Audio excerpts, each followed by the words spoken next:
to the third panel of the conference today, which is entitled Otherness and Identity. We have three presentations today. The first will be from Suchait Kahlon from the Department of History, whose talk is entitled Abolition, Africans and Abstraction, the Influence of the Noble Savage on British and French Anti-Slavery Thought.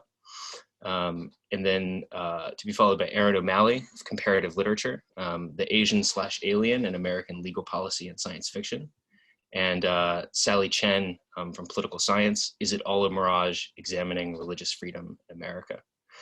Responding to the three presentations as discussant will be Joe Fischel, who is Associate Professor of Women's Gender and Sexuality Studies at Yale University.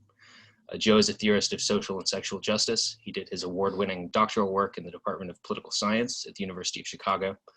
His research on the regulation of sex, gender, and sexuality is informed by normative political theory, queer studies, and critical race and feminist legal thought. His first book, Sex and Harm in the Age of Consent, from the University of Minnesota Press, 2016, was the recipient of the 2017 Foundations in Political Theory First Book Award from the American Political Science Association. His second book, Screw Consent, A Better Politics of Sexual Justice, was published from the University of California Press in 2019. And his third book, Sodomitical Justice, A Solicitation, is now forthcoming in the Sexuality series of Temple University Press. Joe has also written widely for scholarly journals and for public outlets. And I know from my own time at Yale that he's also an acclaimed and beloved teacher, advisor, and interlocutor. And it's really, for me, a personal pleasure to welcome him to the Mitchell Center today. So I'll turn it now over to Suchait. Sorry for the logistical problems, but yeah, Suchait, the floor is yours. You'll have 15 minutes, and then we'll continue on. Okay, let's make sure the screen sharing works again. Okay. Are we all good? Looking good? Okay, well, I was trying to say earlier that usually I'm very opposed to PowerPoint presentations. So because this is 15 minutes and I want to keep you entertained and engaged and have organization, I decided to make a PowerPoint.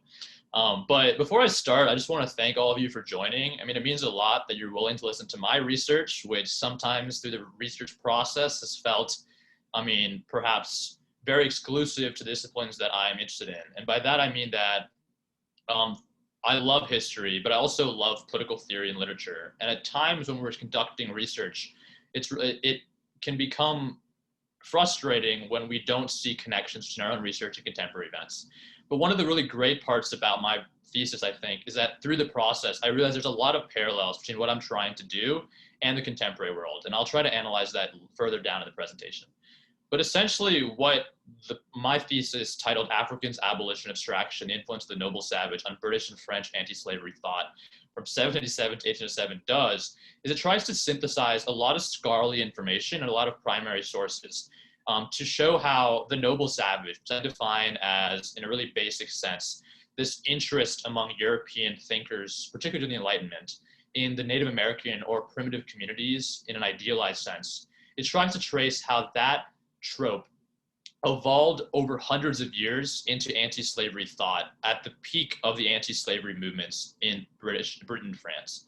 And when I say anti-slavery, I should also qualify that I don't necessarily mean the abolition of slavery in general, but more specifically the abolition of the slave trade, because the abolition of the slave trade was seen as a necessary first step in order to eventually affect the total abolition of slavery, both in the metropole of France and Britain, but also in their colonies in the Caribbean or across the world.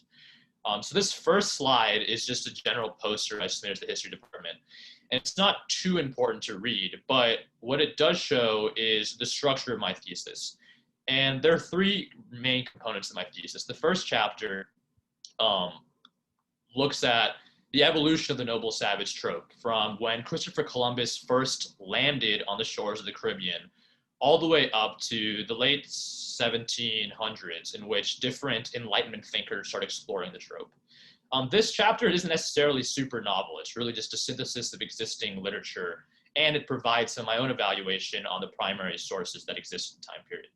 Where I think my thesis becomes really valuable is in the second and third chapters. And by that, what I mean is the second chapter specifically looks at how anti-slavery societies, the British Society for Effecting the Abolition of the Slave Trade and the French Society for the Friends of the Blacks, how both of those organizations employed rational arguments that came out of social contract theory, which was in turn dependent on noble savage and descriptions of primitive communities to fight for anti-slavery. And the third chapter looks at the different wave of anti-slavery thinking, which is relying on humanitarian arguments. Those humanitarian arguments employ the noble savage. And by that, I mean that the noble savage at times idealized primitive people, whether they be Native American, Pacific Islanders, or eventually Africans. And they use those positive attributes found in the trope to argue that Africans are indeed human beings that deserve freedom. But at the same time, throughout my thesis, when I describe the noble savage, I hope that we're skeptical towards the descriptions that Europeans use to describe the other communities. Because at the end of the day, they are dependent on stereotypes that don't really reflect reality. And in turn, they remove the agency of individual people of these cultures by portraying those cultures and all those that belong to the culture as monoliths sharing the same characteristics. So the first chapter is titled "The Savage Enslavement: An Overview of the Literary Trope." And there's three really central components of this chapter, which provides a broad evaluation of how the noble savage evolved from Columbus's descriptions of the New World all the way to when Africans started promulgating in the Caribbean and the New World in general. The three components are travel narratives, political theory, and literature. So the travel narratives part is a really interesting part because this is where we first see the noble savage start to come into play. But what I should note is the noble savage, even though it at the beginning was novel in that it's talking about Native Americans who were hitherto not known people to at least the Europeans, the noble savage has its roots in antiquity in that it's based on idealized notions of the primitive or the golden age. For example, when we read the Bible, Adam and Eve are idealized notions of what mankind was like at the very beginning. And this type of sentiment is really expressed by Columbus, Vespucci, Duterte, and all these different thinkers across Spain, Portugal, Britain, and France towards Native Americans. In essence, they see the Native Americans as the embodiment of what society was before civilization really emerged. One thing I should also note is that I use this term, the noble/ignoble savage paradigm, and that there's a flip side to the discourse. On one hand, these Native Americans are portrayed as noble, in that they are seen as embodiments of innocence because they haven't been corrupted by property rights or religion or capitalism, etc. But on the flip side, many of these thinkers depict Native Americans as true savages, barbarians, because they have yet to experience the civilizing effects of religion, of Europeanness, etc. So when we look at all these travel narratives, we see consistent themes. We see an idealization of Native Americans as beautiful people, but we also see them depicted as cannibals, lacking written language. And in essence, all these travel narratives are being used to support further colonization of Native Americans. They're describing these people to motivate other European travelers or colonizers, however you want to describe them, to come to the New World and help civilize or learn from the Native Americans. So based off these travel narratives, political theory starts emerging. Montañas of Cannibals is a really, really important text because he follows the same logic of the travel narratives, but instead it's in political theory. And what I mean by that is he's suggesting ways for the Europeans to learn from the natives or to learn from colonial encounters with Native Americans. On the one hand, natives can be complimented because they're seen as these embodiments of innocence, and they could be used to persuade European governments to fight against greed of capitalism or fight against the pervasive nature of some sorts of authoritarian rule. But on the other hand, he still describes natives as cannibals. He's still using these tropes to show how natives can be civilized, how they can be brought to a European standard. But what's really, really interesting about Montaña is even with this really complex argument, he does criticize Europeans. He's actually one of the first thinkers to ever criticize Europeans in the colonial enterprise. And that he says, the natives might not necessarily be the true savages. It might be the Europeans, the white man, who is the real savage in this case, because of the way that Europeans treat and enslave Native Americans. And I touched briefly on more political theory, but Rousseau is a really critical part here, because Rousseau's discourse on equality, while it doesn't necessarily directly mention Native Americans, besides one instance in which he refers to the Caribs of Venezuela, it's based on tons and tons of footnotes that refer to travel narratives in Montaigne. And that text helps influence a social contract theory, which would be used later to fight against slavery. I'll discuss the social contract theory more in my evaluation of chapter 2, though. And then the third part, the noble savage in literature. This is a really fascinating aspect too, because as Native Americans start to die off as a result of colonial abuse, more and more Africans are imported into the colonies to provide labor for European colonists in the colonial enterprise. And as this trend happens, we see fiction writers who previously would have used notions of the primitive as well, start to use the Native American and the African character to make fanciful, romantic, and sentimental novels. Orinoco by Aphra Behn is a really important example of this, and that is written in 1689, around the same time as the Glorious Revolution in Britain, but it follows an African slave as the main character.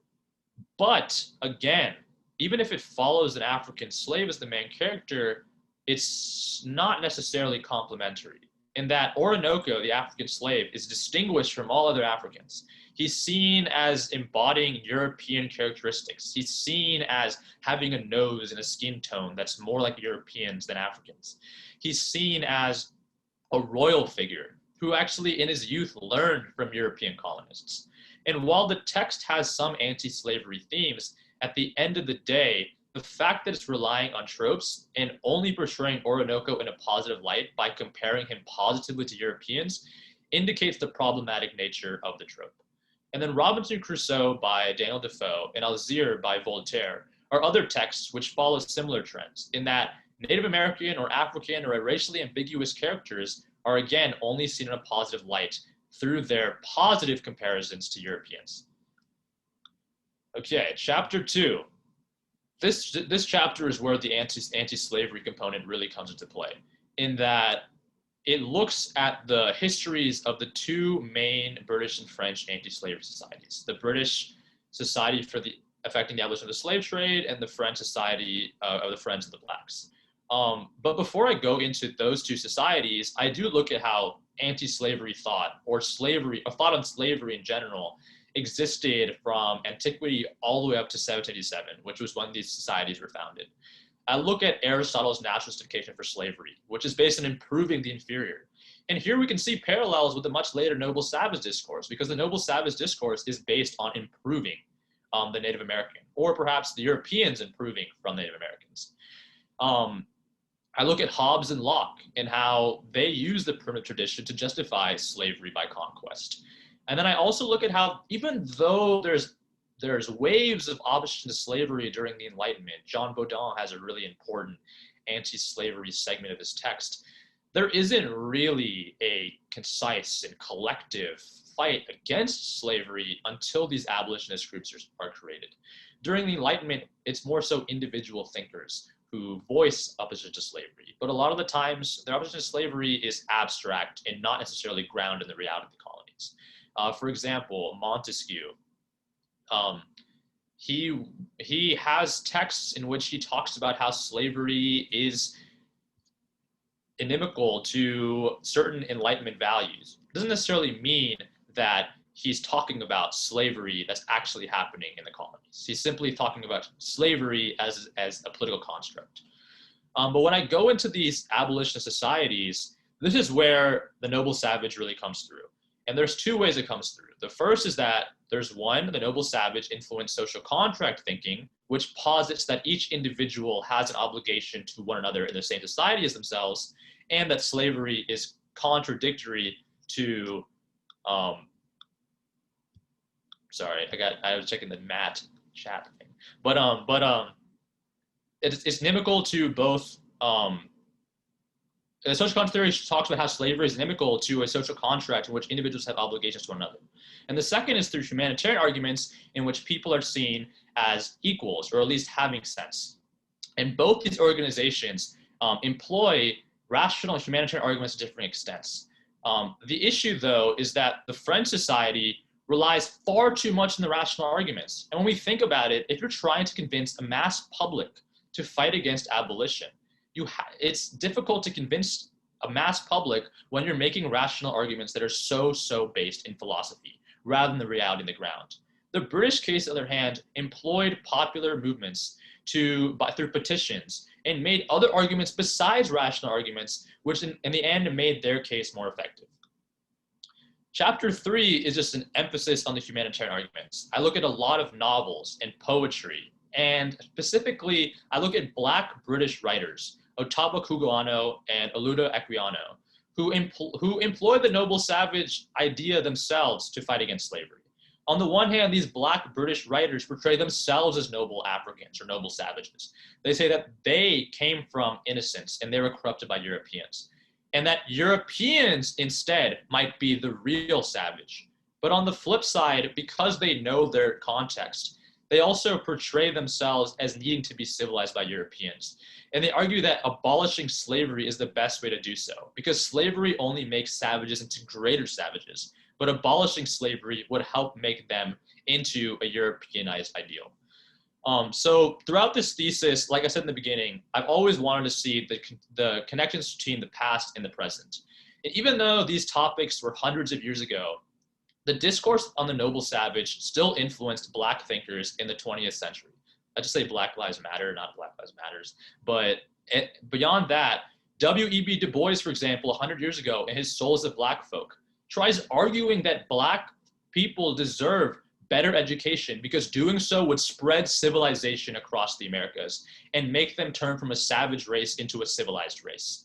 James Baldwin, on the other hand, criticizes white people and claims that white people are the real savages, and that the only way for white people to, or white Americans specifically, to abandon or to civilize themselves, they need to treat African Americans with respect. And Frantz Fanon, in addition, talks about the psychological effects of the savage discourse and how it's affected Black psyches across the colonial sphere. In essence, what I try to show is that even though the noble savage ideology might have been used for good aims by anti-slavery thinkers at the end of the 1700s and early 1800s, its hundreds of years history affected African Americans and Black subjects across the colonial spheres in very negative ways by removing their agency and by creating a psychological effect in which Black subjects came to think that they were inferior and needed to be civilized to reach the perspective of Africans. The connection I made with Black Lives Matter is that my humanitarian argument, the idea that portraying Black Americans in a positive light could be used to help fight for Black rights, parallels with how this last summer we started to see images and videotape used of police brutality to show white Americans that Black Americans go through similar processes or through processes of human rights violations.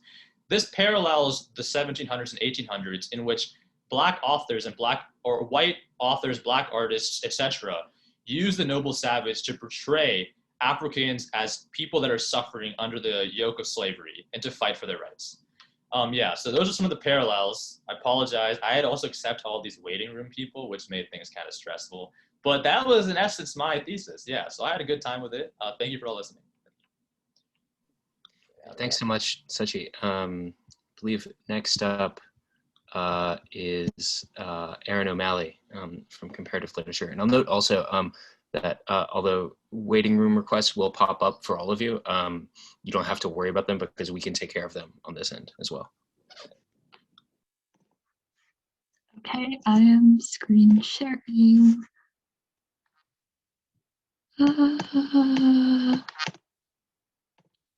Okay, so I will be talking about the Asian alien in American legal policy and science fiction. So just to begin, this project arises from an encounter in my 9th grade American history class in which my teacher was speaking about the Cold War.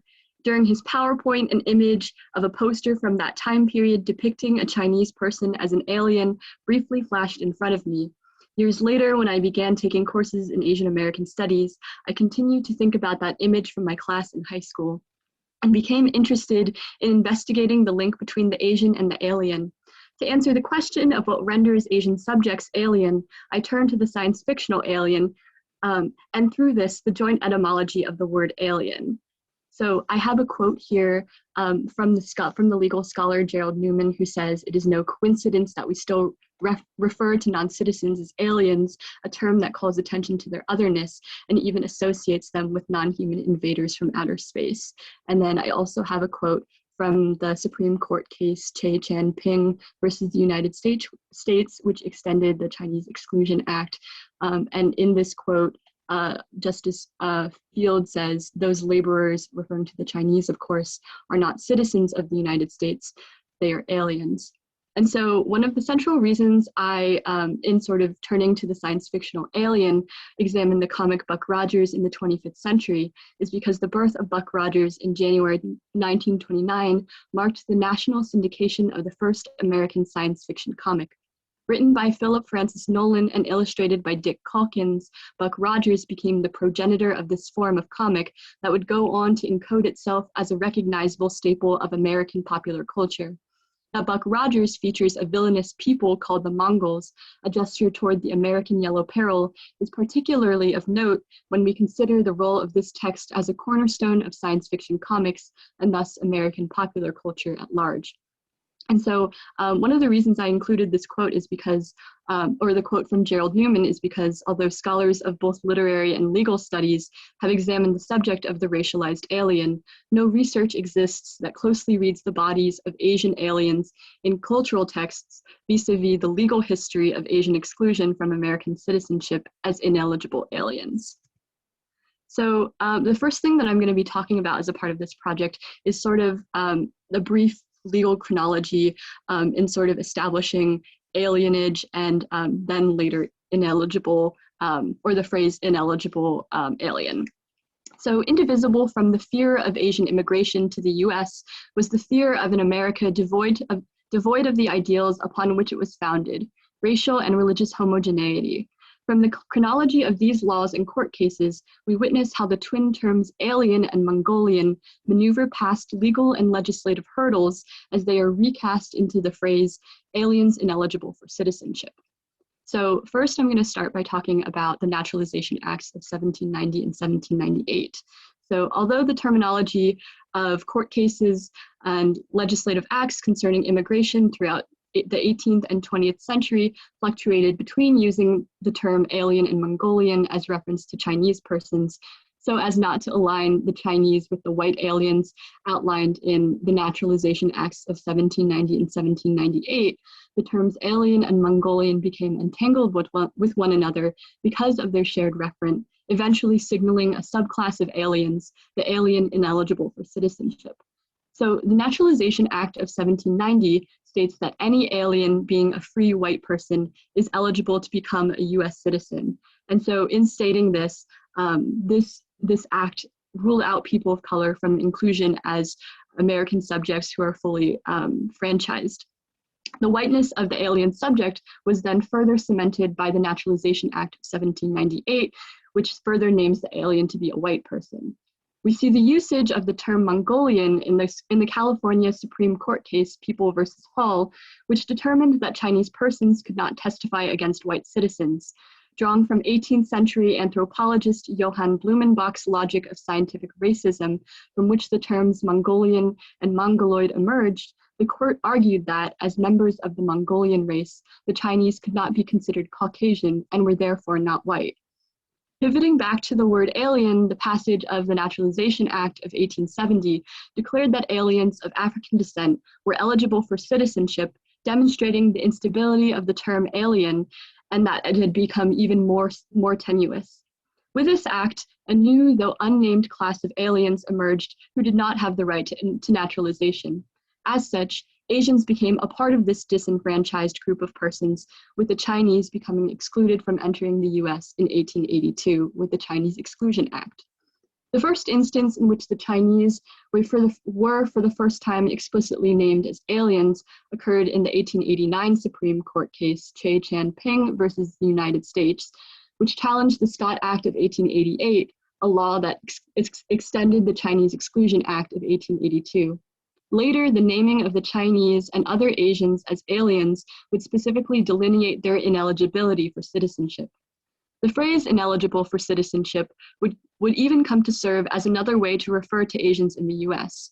For example, California's Alien Land Law of 1913, the first of a series of state laws that barred ineligible aliens from either possessing or holding a long-term lease over agricultural land, used this phrase to directly target Japanese farmers.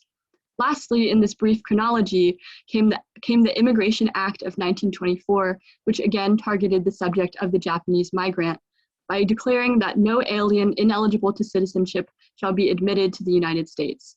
By simply deploying the phrase alien ineligible to citizenship, the nation was able to exclude this group of Asian persons because disenfranchised alienage was so tethered to the Asian migrant. So now I'm going to turn to the comic Buck Rogers in the 25th century. As I mentioned previously, Buck Rogers was the first American science fiction comic with its roots in yellow peril fiction, a genre of literature that emerged during the American yellow peril of the late 19th and early 20th centuries, in which an intense fear of Chinese migration spread across the nation. The first volume of Buck Rogers in the 25th century, from 1929 to 1930, centers around the adventures of Buck and his female sidekick, Wilma Deering, in fighting against the Mongols. Buck Rogers opens with Buck waking up in the year 2419 AD. While Buck had been surveying an abandoned coal mine that smelled of a peculiar gas which defied chemical analysis, the roof of the mine had caved in, trapping him inside. Rogers concludes that the gas must have preserved him in suspended animation. Nowhere in Buck Rogers, however, are the Mongols identified as aliens. Despite Wilma's description of the Mongols as cruel, inhuman scientists, no explicit mentions in which the Mongols are stated to be aliens appear in the comic, even though planets beyond Earth enter Buck Rogers' adventures in the 25th century after the Mongols have been defeated. In fact, the text locates the surfacing of the Mongols squarely within the geography of reality. Historians tell us that that many years ago, the Mongol Reds from the Gobi Desert conquered Asia from their great airships held aloft by gravity repeller rays. And that was a quote from Buck Rogers. And so by situating the advent of the Mongols on the land of the Gobi Desert, which stretches across the border between Mongolia and China, Nolan opens Buck Rogers' Mongols up to illusions of the imperial and thus threatening pursuits of the Mongol Empire, as well as the racial category of the Mongoloid Mongolian. Together, these illusions root Nolan's conception of the Mongols in the twin traditions of Orientalist biological and historical myth-making, traditions in which the West's viscerally unsettling imagination of the East, for example, the yellowness of flesh or the animal suggestion of claw-like hands, become the East's very definition. The Yellow Peril era fear of Asian invasion was, as many have noted, linked to the vastness of Genghis Khan's rule. For example, in 1904, the London periodical The 19th Century and After published an article reflecting on previous pieces in the publication that had all but declared the greatest danger of the Yellow Peril to be China and Japan, waging war against the white races, Christianity, and European civilization, as in the days of Genghis Khan. And as seen from Buck Rogers, moments before the final showdown between the Mongols and the Americans, a panel of the comic shows us a sea of rice hat-wearing, scimitar-wielding robots, described by the text as mechanical men, who are led by 3 Mongol men. One man prostrates himself in front of the army's general, who sits on what resembles an early prototype of an early modern tank. Speaking to the general, the man on his knees says, "Hail to thee, O Genghis Khan of the 25th century." As a symbol of the Yellow Peril, Genghis Khan invokes the terror of history's materiality, that the past might happen again. William Wu writes that the Yellow Peril evolved in part from the fear held by the Europeans who survived a Mongol whirlwind from the Gobi Desert 7 centuries ago, recalling again the mutuality of the Mongol Empire with the Gobi Desert. What renders the Mongols an alien species is not the usage of some extraterrestrial language, nor any kind of origin within an intergalactic nebula. Rather, it is an ascription of inhumanity, a bestial divergence, whether physical or ontological, from a personhood defined by whiteness as it is used to mitigate the exclusion of Asians from the American body politic that alienates the Asian. Here I use the word alienate to evoke both the legal exclusion of Asians and their aesthetic representation as enemy invaders who are so monstrous they must come from another planet.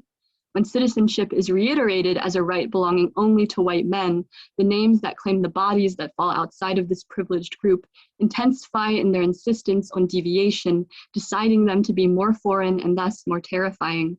As Chinese men are barred from entering the United States, an illustrator jaundices their skin as he sketches a newspaper cartoon. And so here on the right, I have the image of the final showdown that I mentioned earlier. So building from this insight of the assumed inhumanity of the Mongol, I want to discuss something that I was really surprised by that I came across in my work with this comic. So although the Buck Rogers comics never explicitly name the Mongols to be extraterrestrials, contradictions arising from the comic's source material, Armageddon 2419 AD, complicate the alien nature of the Mongols. In January 1929, a newspaper advertisement promoting Buck Rogers described the comics as a story of America overwhelmed by a super race from outer space, of America re-won by the resourcefulness of the surviving Americans who turned fearful new secrets of science upon their foes. This advertisement seemingly contradicts the canonical details of the Buck Rogers comics. To understand why the Mongols are named a super race from outer space, despite the comic's location of the Mongols' origins at the site of the Gobi Desert, we must return to Armageddon 2419 AD. In Nolan's novella, a man named Anthony Rogers wakes up after almost 500 years of being suspended in a state of animation after having been exposed to radioactive gas. He then finds that America is now governed by the ruling class of the Han Air Lords, an elite Asian race seemingly named for the major Chinese ethnic group, and eventually leads an American uprising to eradicate the Hans. It is not until we reach the novel's epilogue, however, that we learn of the true otherworldly nature of the Hans. And basically at the end of the novel, we find out that the Hans are actually an alien species, but that's only revealed at the very end, and not even at the actual sort of end of the story, but in the epilogue. So in sort of revealing these details in the epilogue, we see how the characteristics of superhumanity and subhumanity, and uncanny intelligence and the absence of a soul are what make the Hans foreign to the Americans. We encounter the revelation that these characteristics of superhumanity and subhumanity stem from an origin beyond planet Earth, proving the Hans to be an incontrovertibly alien species. Observing Nolan's characterization of the Hans as an inhuman, truly alien species, Carter Hansen suggests that the alienation of the Hans was necessary to justify their extermination. So basically, I think the main sort of takeaway from coming across this advertisement is that even if the Mongols are never canonically stated to be aliens in any kind of way, it's clear in part from the origins of the novella on which the comic was originally based, and from general perceptions of Chinese people and Asians more broadly that stem from the legal history that I outlined, that Asians, and specifically in the context of this comic, are seen as alien invaders, especially those of outer space. So as I conclude, I want to bring up the Biden administration's recent announcement that they will be discontinuing the use of the term illegal alien when referring to non-citizens. And this is an image of an article discussing that announcement that appeared in The Guardian. So this shift in language does not assuage the violent displacement that government agencies such as Immigration and Customs Enforcement and Customs and Border Control still enact. However, it does point us to the reality that the language we use to name people matters, especially when such language has the ability to render someone inhuman, whether through legal or literary means. I want to end by offering a speculative argument on what bringing science fiction and history together might reveal to us.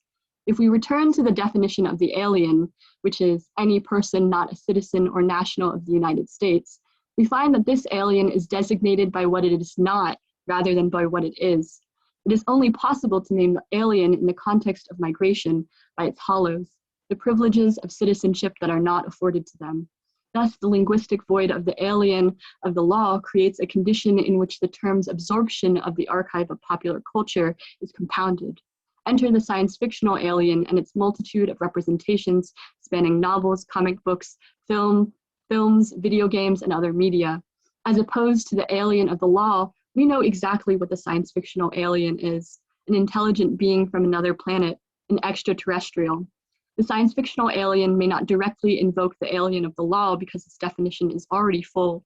Without a positive, concrete definition of the alien of the law, the science fictional alien collapses into the alien of the law, filling its hollows with interplanetary warfare and space invasions. While the connotation of foreignness is inherent in the word alien in both its legal and science fictional senses, the overflowing transfer of science fictional representations to the legal alien is problematic because it underscores the xenophobic rhetoric that legal aliens or aliens of the law are unassimilable intruders upon the nation. And I just want to say thank you to everyone who has supported my work. Thank you to the Andrea Mitchell Center for the Study of Democracy, my advisor, Professor Josephine Park, Professor Jeffrey Green, Dr. Matt Schaefer, Dr. Gideon Cohn Postar, and my friends, especially during this really difficult time when I've been thinking a lot about Asian violence and have sort of been on the periphery of experiencing it myself. I'm really grateful to everyone. Thank you so much. We'll go now for our third presentation to Sally Chen. Amazing. Let me just share my screen now. Perfect. Okay. Good afternoon, everyone. First off, I just wanted to thank you all for tuning in, and to the Andrea Mitchell Center for this wonderful opportunity to present undergraduate research related to democracy. So my project examines the concept of religious freedom in the United States by looking at how the concept came to be and if free choice of religion actually exists legally, or if it is just a mirage. In my research, I accomplished this aim by first doing a historical genealogy of religious freedom and looking at its conceptual and historical roots. Secondly, I've also cataloged all the Supreme Court cases related to the First Amendment and religion, analyzing how the legal precedents and opinions of court cases effectively come to define and constrain the idea of religious freedom. This project is first an outgrowth of classes I took with my advisor, Professor Thomas, which led me to question the definition of religion, the dominance of Protestantism in American culture and law, and the malleability of rights in the US. And I'm interested in these questions mostly because religious freedom is often seen as this foundational thing to American life. It's hailed as one of the central unassailable freedoms for Americans and one of the reasons why the Pilgrims settled North America. However, as with many things, upon closer examination, some of the promises of religious freedom look more complicated. With that being said, I'll start with a roadmap of my presentation today. To begin, I'll take us through some conceptual and historical inconsistencies of religious freedom. Then I will tease out the limitations and fallacies of religious freedom by looking at a 1987 Supreme Court case concerning the free exercise of native religion. And ultimately, I will come to some conclusions about the empirical viability of religious freedom, who the First Amendment actually serves, and implications for the future of religious freedom in the US. So there are three inconsistencies of religious freedom I would like to address in this first section. Right off the bat, there are already conceptual problems with the word religion. As argued by scholar Wilfred Cantwell Smith, religion originally comes from the Latin term religio, and it was used to describe Christianity. Over time, the term religion was transformed to define the idea of a quote-unquote great objective something. This created a theoretical construction of religion that dominated the West and places touched by colonialism that defines religion as something concerning an outside higher power and a personal belief in this higher power through a system of ideas. As you can see, the word religion itself is already conditioned to describe a set of Christian norms that do not necessarily accurately describe all of the things we now put under the umbrella of religion. This biased definition of religion is only exacerbated by the fact that our legal system is handed down in part from English common law. If the original law primarily protected white English Christians, and that is the foundation for our American legal system, it should not be that much of a surprise that law and religious freedom are not as protective and expansive as we originally thought. Second, there are competing historical narratives of how the First Amendment came to be. Some argue that framers James Madison and Thomas Jefferson couldn't agree on how religion should be dealt with on a federal level, so they compromised by not deciding at all, essentially writing a very ambiguous legal framework that doesn't specify much beyond the words of establishment and exercise in the First Amendment.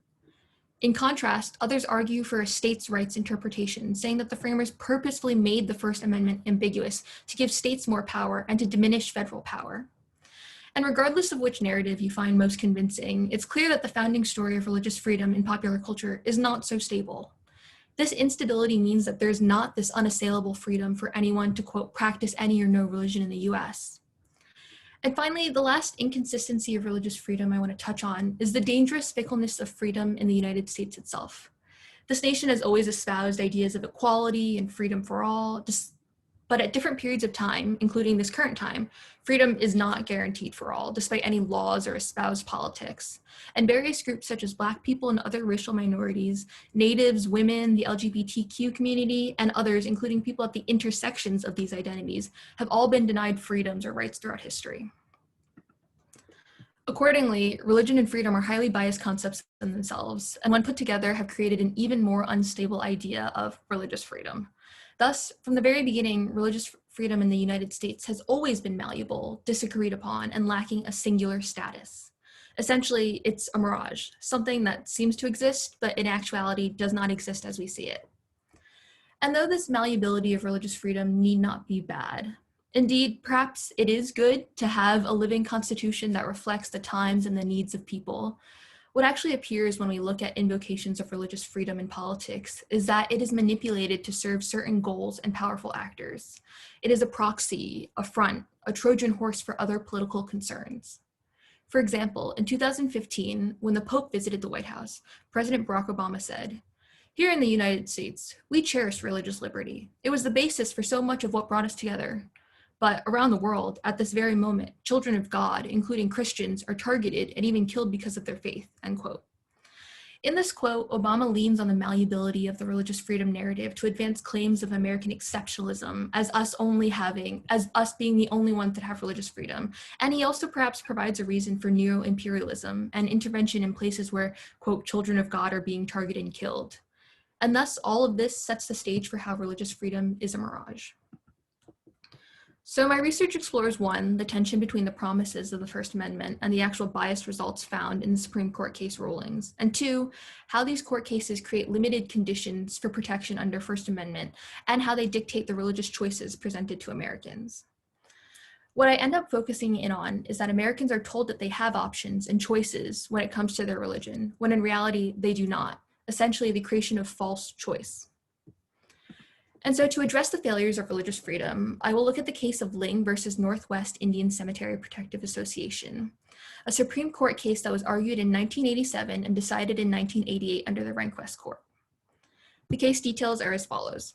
In 1982, the U.S. Forest Service intended to pave through the Chimney Rock area of the Six Rivers National Forest in California and harvest the trees. The tribes in this area, namely the Yurok, the Kurok, and the Tolowa, considered this forest sacred land and integral to their religious practice. Their practices depended on the privacy, silence, and undisturbed nature of this setting, which the Forest Service's plans completely disrupted. As a result, the native tribes, as well as supporting native organizations, filed suit that the planned road violated their First Amendment right to free exercise of religion, and if the road were built, they could no longer practice their religion.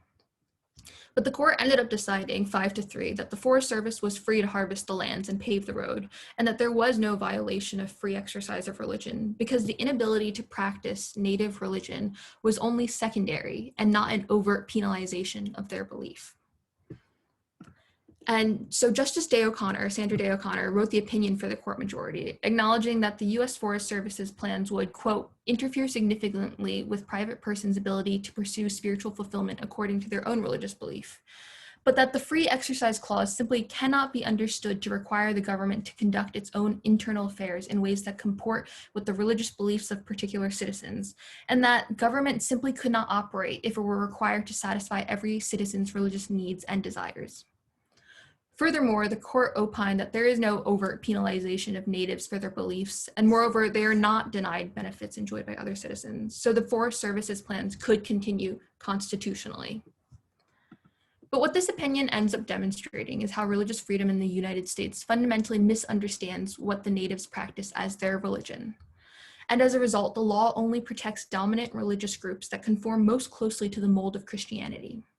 Yes, the natives in this case still have access to other benefits of religion that others do, but that is fundamentally not how they practice their religion, and so those benefits have lesser meaning. The natives in this case do not just want protection from religious compulsion or access to places of worship that already exist, i.e. benefits that other citizens maintain access to. What they want is the land and the preservation of its sacredness, because that is their religion. The land is not some secondary religious practice used for spiritual fulfillment, as Justice Day O'Connor insinuates. It is necessarily the religion itself. Next, the court's statement that it cannot accommodate particular or every citizen basically eliminates protections for religious minorities simply because they are not the dominant numerical population. Justice Day O'Connor's legal opinion is actively othering religious minorities and punishing them for not conforming to dominant practices. Natives and their religion are made to be particular or not normal, or more explicitly, they are denied protections because they are not like Christians or Jews or even Muslims, in that they do not practice in a building with a piece of scripture.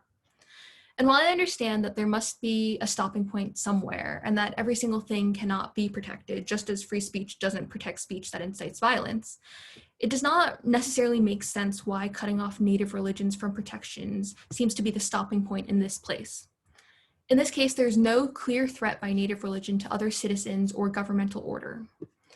And so what is the point of democracy and free exercise if it does not serve the vulnerable, the minority, those most in need of protection and representation in the first place? And finally, the court's opinion argues that there is no overt penalization of natives for their belief, meaning that they are not criminalized or imprisoned and thrown in jail for exercising their belief. So it must be that nothing unconstitutional is going on. The court says, don't worry, natives still have the choice to practice their religion freely. But by paving the land and harvesting the trees, the court has completely eliminated the choice to even practice native religion. So although the court says you have your choice to free religion theoretically, they have eliminated the choice physically. There's no sacred area for practice and ritual, and thus there's no choice available to exercise native religion, meaning that there is not actually freedom of religion and freedom of religious exercise for the people. And this is why I argue that religious freedom constitutes a false choice. Choices are presented as accessible to people, when in reality they are foreclosed or do not exist at all. And just through this one court opinion, we can already see how religious freedom is actually very limited legally and only serves a certain population, rather than a democratic population. And this example comes to reflect some larger trends in my research, namely that there seems to be an inherent bias in the law towards Christianity, which makes it hard for minority religions to attain protections and rights. An example of this can be seen through the doubly minoritized depiction, both in terms of race and religion, of Muslims and Sikhs as dangerous, especially post 9/11. Even just looking face value at my catalog of religion-related cases from the history of the Supreme Court, i.e. how the sausage is made, we see that the cases involving minority religions, highlighted in green, are few and far between. To be legible as religion worth protecting by the law, religious minorities must pass through various levels of scrutiny, laden with societal and individual biases of religion. But if practitioners of minority religions cannot even make themselves known to the court system and access institutional channels to address legal grievances, let alone be fully protected under the claims of the Constitution, the mechanisms of democracy in the United States are failing citizens. Furthermore, since most of the landmark cases concerning religion involve Christian religions, the structure of religious freedom legal interpretation is shaped and defined by Christianity. This is deeply concerning because dominant religious norms are only further reproduced and made valid as the law of the land. So religious freedom as a tool to protect the rights of all, and especially the minority, only ends up being useful for the majority. And there is immense resonance between my findings and the greater realm of politics as well.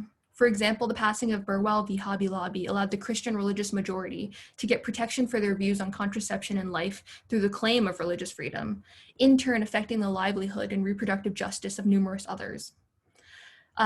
This is another example of how the law foreclosed choices for another type of minority by empowering and protecting only the religious majority. And even more recently, during the Capitol insurrection in January 2021, Christian imagery abounded. Under the guise of free religious exercise, Christian rhetoric and imagery were used to advance numerous other political concerns relating to immigration and race. This is, of course, not to say that all Christians act or believe or behave in a certain way, but that the failures of religious freedom have allowed certain forms and displays of religion to be sanctioned and legally protected, while others are completely erased and eliminated.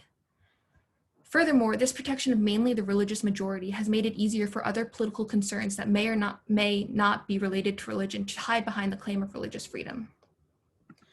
And thus, my tentative conclusion to my research question of, does religious freedom actually exist and do we have free choice in religion, is no. There's an immense bias in the concept and practice of religious freedom, which leads to its failure and the removal of choice for individuals at the margins of definition. But to conclude, I would like to muse a little on where do we go from this conclusion. And so while some scholars have argued for the abandonment of religious freedom and moving perhaps towards protections for equal rights under different terminology and laws, I'm not sure if I would agree.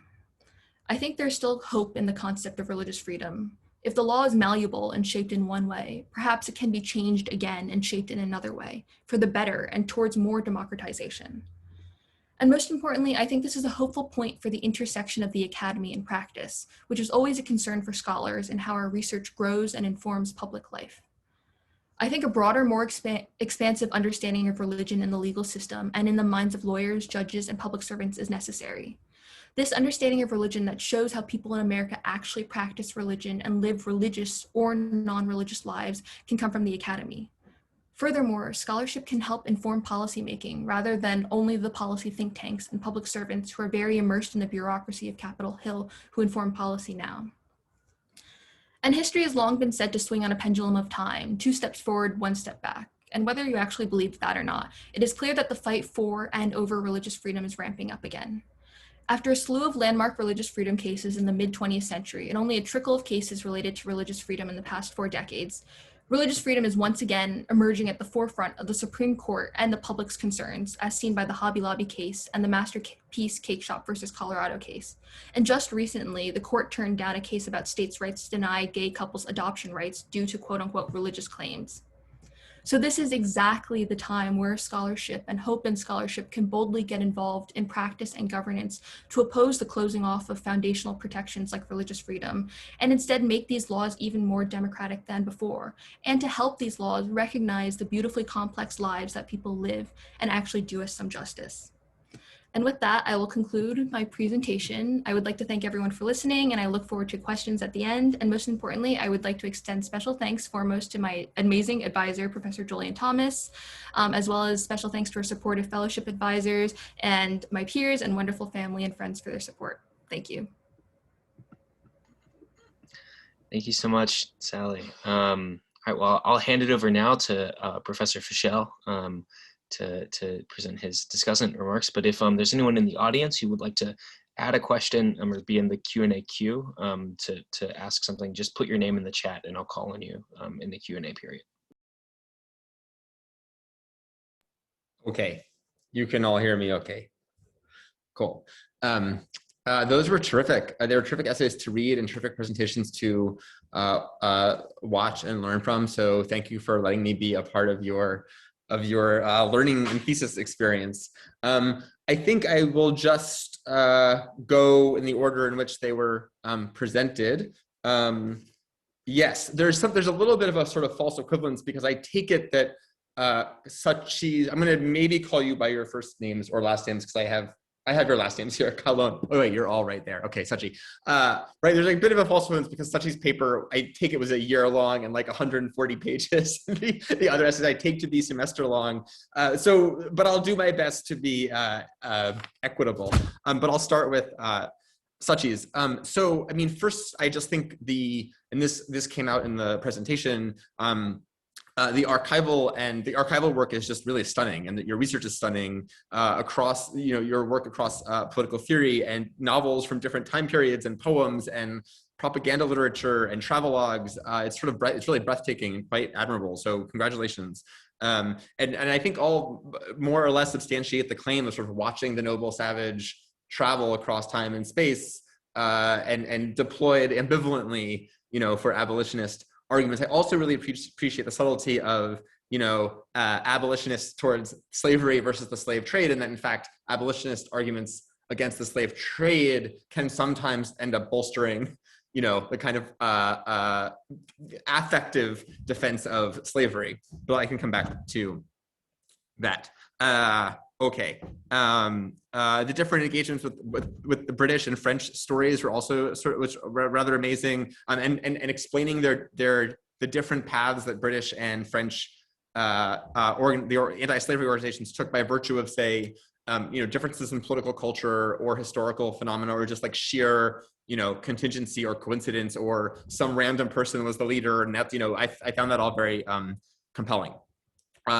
Likewise, the noble savage. I take this to be the sort of broader, a major observation, or sort of meta observation of the noble savage as double-edged, and the noble, right, the sort of character used as a object of sympathy, but then of course also as an object of degradation, as not your equal, or not white people's equal. Okay, so I'll also say I'm going to give you all I hope productive criticism. Otherwise, there'd be no point in my being here. So please do take it in the interests of, or with the spirit of, these were wonderful essays, and here are things you could think about in the future. So I want to talk about two dichotomies you push on, and I'm not sure I follow them totally. The first is sort of abstract argument versus philosophical argument, and I'm not sure if you meant abstraction versus humanitarian. I think abstract, you mean something like categorical or political philosophic or something like this. And the humanitarian, I guess you might mean sentimental humanism or something, but I wonder what might get lost in those sort of big buckets of argument. And surely the thing you're calling abstract has affective dimension, and the thing you're calling humanitarian has sort of force of reason behind it.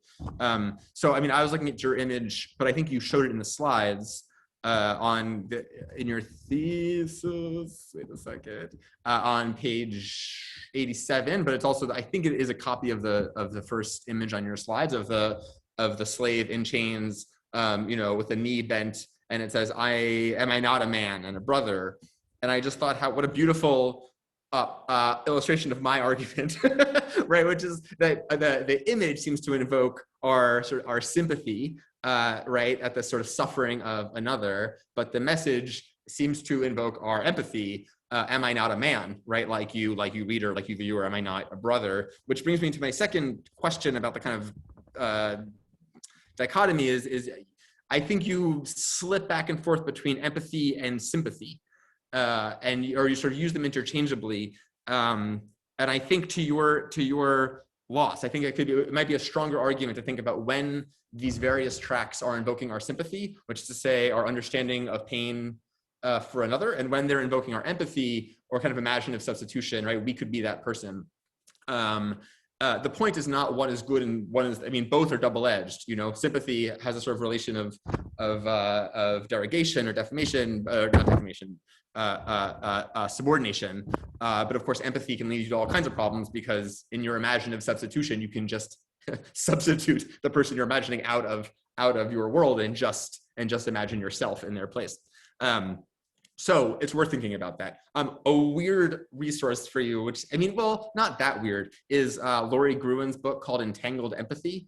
It's weird because it's all about our relationships to non-human animals, but she does a really beautiful job canvassing sort of different ways empathy is politically deployed. Okay, so cool. I think that the noble savage character drops out a bit in chapter 2 in the anti-slavery organization discussion, both in Britain and in France. So you said this in your comments. I'm sorry that I'm looking up and down. I said this in your comments that the French relied on this more rational forms of argument, and the British employed more affective or aesthetic means. But I'm not sure what happened to this character. The character of the noble savage doesn't seem to be as salient as it is in the kind of literary versions, or the novelistic and poetic versions. Okay. You kind of track the evolution of the noble savage to the noble African, and that's persuasive. But I think, all right, so on page 113, sort of concluding, summarizing your essay, you say, to fill in this gap, the thesis' 3 chapters have attempted to delineate the impact of the noble savage, parentheses, and illustrations of primitive humans more broadly. And so my point about the parentheses is I think the thread phrase a bit. And so sometimes it's the noble savage and sometimes it's just primitive humans. But the noble savage is a really particular kind of character, even though there's some interpretive latitude about the kind of innocence that was corrupted by civilization. I mean, you know this, you wrote a thesis about it. But the difference between the noble savage and primitivism generally, I think, could be kind of more, more fully parsed. So I lost you a bit with George Floyd, and I get the impulse to want to make this matter, and I think it does, and I think there's a way to think about, but it seems to me the strength of this argument is about white folks as barbaric, and maybe just leave it there. And what I mean is, I think the sort of strongest force of Black Lives Matter is that it does not trope on Black innocence. Like, you should be able to use a counterfeit $20 bill or even run around with a knife and not be killed by the police, which is to say, like, Black people are people too, and they don't need to be innocent, and they don't need to be pure and pre-discursive or pre-civilized to be treated like human. I mean, there's something bizarrely liberal, almost tragically liberal about Black Lives Matter, but that's not your thesis, so we can have that discussion another time. Okay, which is to say, not tragically on Black Lives Matter part, it's to say they're asking the police not to brutalize Black folks, right? Okay. So great. Bonus round. Well, it's not a bonus round. Okay. So some further thoughts. One is, I think you could cite Charles Mills's The Racial Contract. That seems to be all over this essay, but is not in the essay. So it would give you some sort of more conceptual scaffolding for your really brilliant historical archival research. But I will not do, it's actually, I was reading it for my class, but I will not do justice to the book here, but the sort of basic argument is, a basic argument is that modern modes of governance, liberal governance especially, are not best explained by theories of social contract thought, but by white supremacy and the racial contract.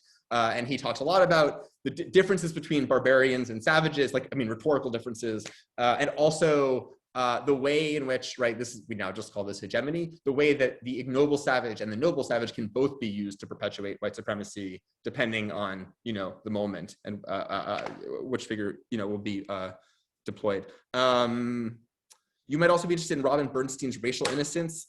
I don't know if I have time to really go through into that book, but it's a beautiful book about post-Civil War claims on Black for Black citizenship, and the basic argument is the opposite of innocence isn't evilness, but insensateness. And so her argument was looking at all these cultural artifacts, kind of like you do in travelogues and various things that Black people are positioned in after the Civil War, at the beginning of the 20th century, as insensate, invulnerable to pain. And innocence is the ability to feel pain. And so a lot of sort of Black political organizing was about trying to sort of create the cultural conditions where you could see Black injury and Black suffering, to make Black people innocent, which is just like a weird resonance to your project. The last thing I'll say, how many minutes am I in here, Matt? Sorry, you're about 8 or 9 minutes in now. Okay, goodbye, Suchait. Well, the last thing I'll say is Stephen Smith this summer, my colleague at Yale, wrote an interesting post on Aristotle and slavery and how maybe we're wrong, and that Aristotle was not arguing that certain humans are naturally subordinate, but is a little more wishy-washy, and it's so frustrating that he's wishy-washy, but anyway, I'll leave it there. Okay, so let me move on to, and congratulations, let me move on to Erin.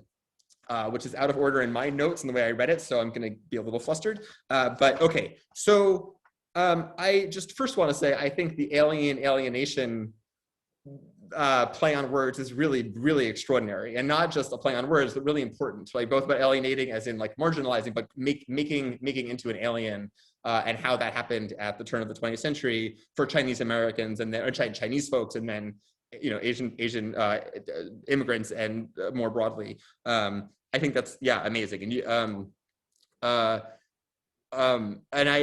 other point that I want to make is that I'll make it later is the way that I think you make it, but I want to tell you that you make it, is that the way that tropes can alienate without aliens. that you can see the process of alienation in operation despite the absence of extraterrestriality. You know, like there doesn't need to be an outer space either as premise or as climax or as motif even for you to have aliens. Okay. So I think my broadest question is, I think I'm a little unclear as to the relationship or the configuration of the alien of law to the alien of science fiction. So a quote from you on, I think it's early, page 2 maybe, I focused my examination on close readings of scenes that depict the enemy Mongols, analyzing these moments for the ways in which they enjoin the legal status of Asians as aliens ineligible for citizenship with the lore of science fiction. And my question is, what is the shape of that enjoyment? What is that enjoyment, not enjoyment? What does that enjoyment look like? That question comes around again at the other end of the paper, the last page. The overflowing transfer of science fictional representation to the legal alien is problematic because it underscores the xenophobic rhetoric that legal aliens are unassimilable intruders upon the nation. So again, the question is this about culture influencing law? Is it about law influencing culture? Are you maybe not telling a causal story at all, but you just kind of want to tell a constellational story about the alienation of Asians at the turn of the 20th century or something, or slightly later than the turn of the 20th century.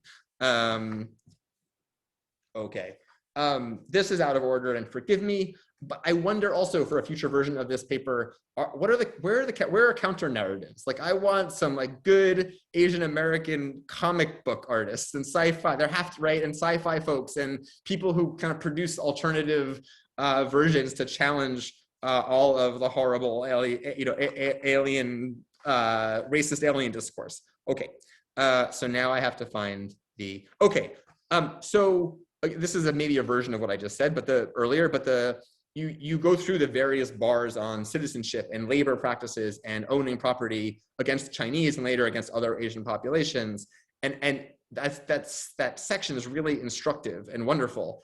But I want to think more about that, how those different acts and those different laws that you show on the slide relate to the kind of the creation of these characters in the science fiction and the comic strips. Okay.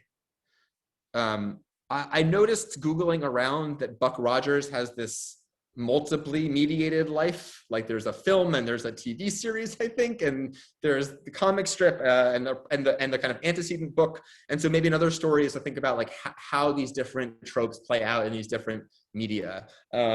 When I think of science fiction, I feel like the kind of cultural lefty gloss on science fiction is that it emerged in the Cold War in the 1950s as a way to deal with like the threat of the USSR and, space invasion as a metaphor for that. And again, and then later the race to the moon, the space race and all of that. And so that's not really a question, but it's a thought about how do we think about sort of the plasticity of science fiction to manage all kinds of different sorts of threats. Right. Yellow Peril. So you talked about how this comic strip was in the larger genre of Yellow Peril. I think the kind of book version of this thesis would expand that. Like I would love to for you to hear your thoughts about, the figures of say Fu Manchu and Ming the Merciless and these different characters, and do they all just kind of end up doubling down on the same point? Maybe, right? Maybe they're just not that interesting because they all end up telling us the same horrible racist stuff, or maybe there's different kinds of stories here. Yeah, so this is to my point about alienation without aliens or without outer space. So you say, I'm quoting you, you quoted yourself in the presentation, no explicit mention in which the Mongols are stated to be aliens appear in the comic, even though planets, so on and so forth. In fact, the text locates the surfacing of the Mongols squarely within the geography of reality. Historians tell us the Mongol Reds, okay, I'm getting there, held aloft by gravity repeller rays. Like, I just think that phrase is really important. Held aloft by gravity repeller rays, which is to say, I don't know this is not my world, but it just seems like the book is borrowing from, a kind of science fiction genre, even maybe probably an outer space genre, right? To instantiate aliens without outer space. I think, I wanted to read this quotation on page 13 from the comic strip that you show us. So since this is like the predecessor novel, I think, or book to the comic strip, the Hans have this mental superdevelopment, but a vacuum in place of that intangible something we call a soul, mated forcibly with the Tibetans, thereby strengthening their physical structure to almost the human normal, adapting themselves. Okay, so what I am getting at here is I just find it sort of fascinating that this image that they're not invulnerable from the outset, they are weak and soulless, and then there is sexual violence as a way to make them kind of superhuman. So what to think of about the kind of mixing of racist tropes of invulnerable, superhuman, but also feminized and weak, and starting off weak but sort of emboldened through sexual violence. And there's a long, I know you know this, but there's a sort of long history of the feminization of Chinese men, and Chinese men as sexually perverse. And so Evelyn Kessler at Chicago, his history PhD student, is doing really great work on the kind of queerness of the Chinese in the early 20th century. The robotic men in the strip look kind of, well, they look like the Tin Man. I'm not sure what that's about. But there's also this comment about the mills, the steel mills has served me well. So there's something going on there about industrial competition. Okay, I have to move on. But so the point is all of these mixings, this mix of invulnerable, superhuman, but also weakness, and also that they have to be kept from the disease, right? They quarantine the white folks but that also suggests this kind of they could get sick. So the sort of weirdness of the invulnerability that's so easily adulterated. And my last thought is to think about this, as you said at the end of your presentation, the sort of ironic, weird, sad twist of this now, and the way that the pandemic was made first into, the kind of, you can think about the way it was made into the Chinese flu, but when Americans screwed it up, it was just American incompetence, right? It wasn't it wasn't an indication of white people's monstrosity. Okay, it's a great paper. I'm gonna move on. But you're gonna have to let me go 1 or 2 minutes over so I don't do Chen injustice. Okay, that was also a terrific paper. Let me find my notes.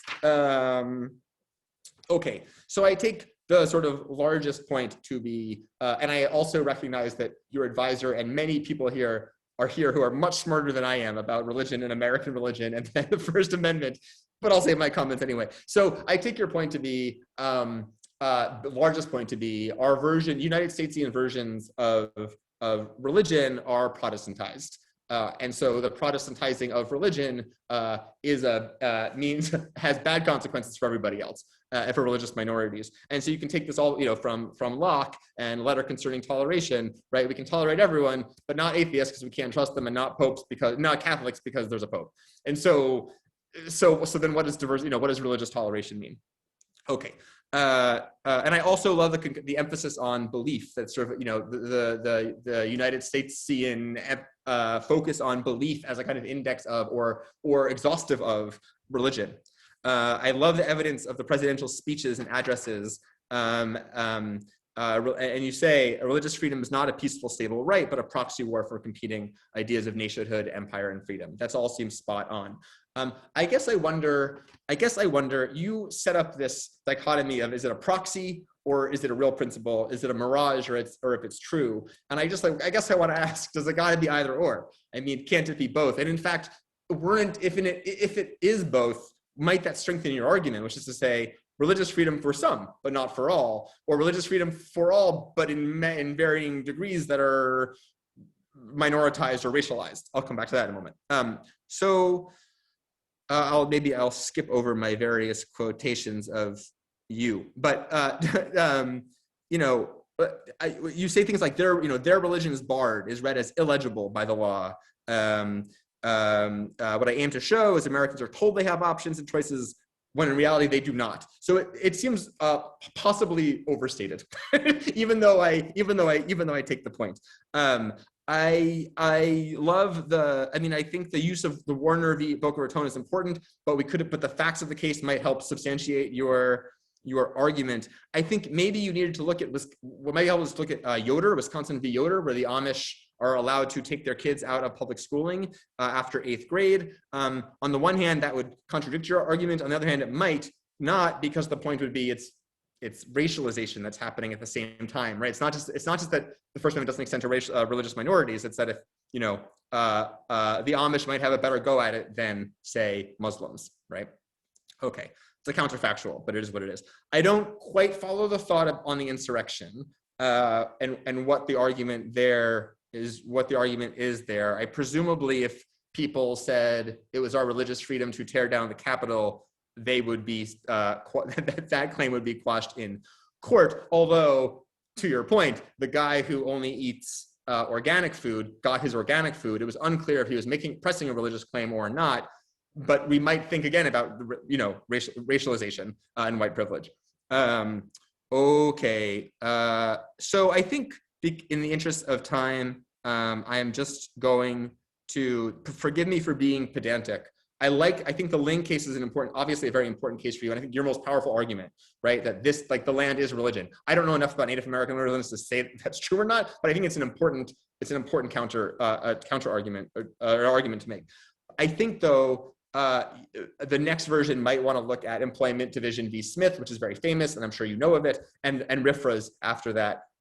So I won't go through it all, but Indian Americans don't get unemployment in Oregon. They're fired because they smoke peyote. But then Congress bipartisanly goes nuts about it, and they create RFRA. So here too would be an argument. It looks like it's an argument in opposition to yours, which is no, Congress does care about Native Americans. We're going to do RFRA, and we're going to say that laws that have a disparate impact, whether or not they are disparate, targeting Native Americans, should be unconstitutional. The problem is that then RFRA, is used to use for a masterpiece and for Agudath Israel v. Cuomo, right? So that could actually buttress your argument that the Native Americans get short shrifted. This law is enacted in their name, but then it's used to protect Hasidim who want to go to synagogue in the middle of a pandemic and Jesus-loving bakers. But the last point I'll leave on is this question about Hobby Lobby and cover and pretext. And I don't know if you want to go there. I actually believe the Hasidim and the baker and Hobby Lobby, I want to believe that they have deep religious convictions and that they wouldn't be in court if they didn't. So I would like to believe that it's not a cover for just their homophobia, sexism, racism, whatever. I think the argument is as you said, you've got to draw the line. And the question is, what are the competing principles that where we say, as a liberal democracy, that's nice that you want to congregate, but we are facing a health crisis. I don't know either, but I think it's there's more integrity to that argument than to kind of trying to argue that they're not adherents, right? Okay, I've obviously gone over, so I'll just stop there. But thank you all. These were terrific papers to read. Thank you, Joe, for these responses and questions to our panelists.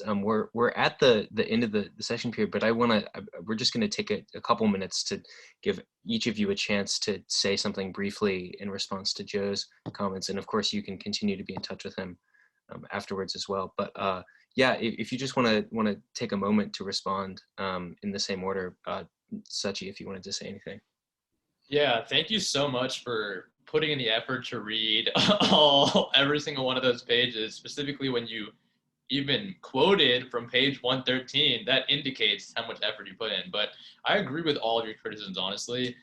Some of them were things that I struggled with during the writing process, particularly the abstract versus humanitarian distinction, and the role of the noble savage in the second chapter.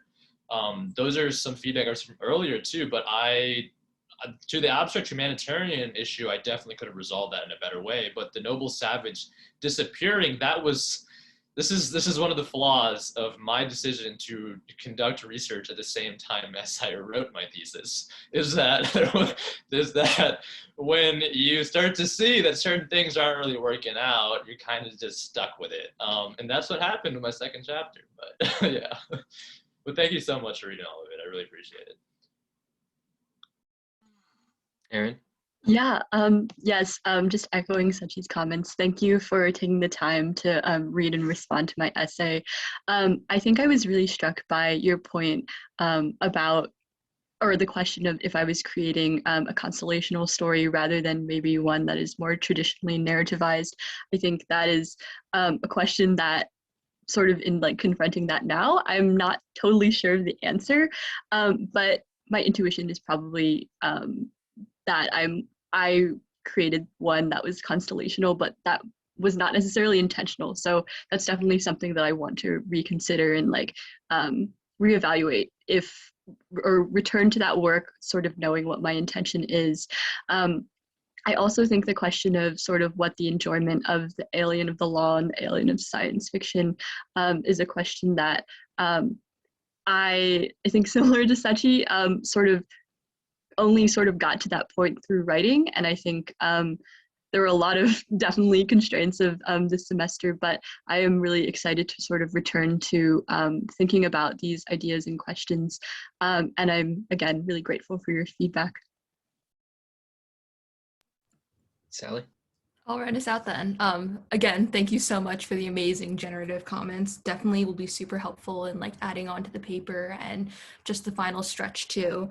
And I guess just like a short little response is that I think you're right. Like it is a proxy, it is a mirage, it is everything. Like what it's not is stable and like what we think it is. And I think it would be really interesting to continue looking at like how all of it combines, how there is religious freedom for all and some, and just at different times too. And also the race aspect, you're so totally right on that. Like race and indigeneity combining for the natives is just horrible for them, sadly, in front of the law. And yeah, and just a final comment on the, I do love Employment Division v. Smith and RFRA. I guess there was mostly my own like selfish academic choice to not write on something that has so much ink spilled over it. Yeah, but yeah, I think adding that in more would definitely benefit, and just all of the comments you made were really helpful. So thank you so much. I'll just quickly say thank you all, and I'm so sorry to the audience that I went over. I was really terrified I didn't have enough to say, so I apologize about that. No, thank you so much, Joe, for your attention to these papers, and to the three of you for your presentations and your work in this seminar. Jeff, you wanted to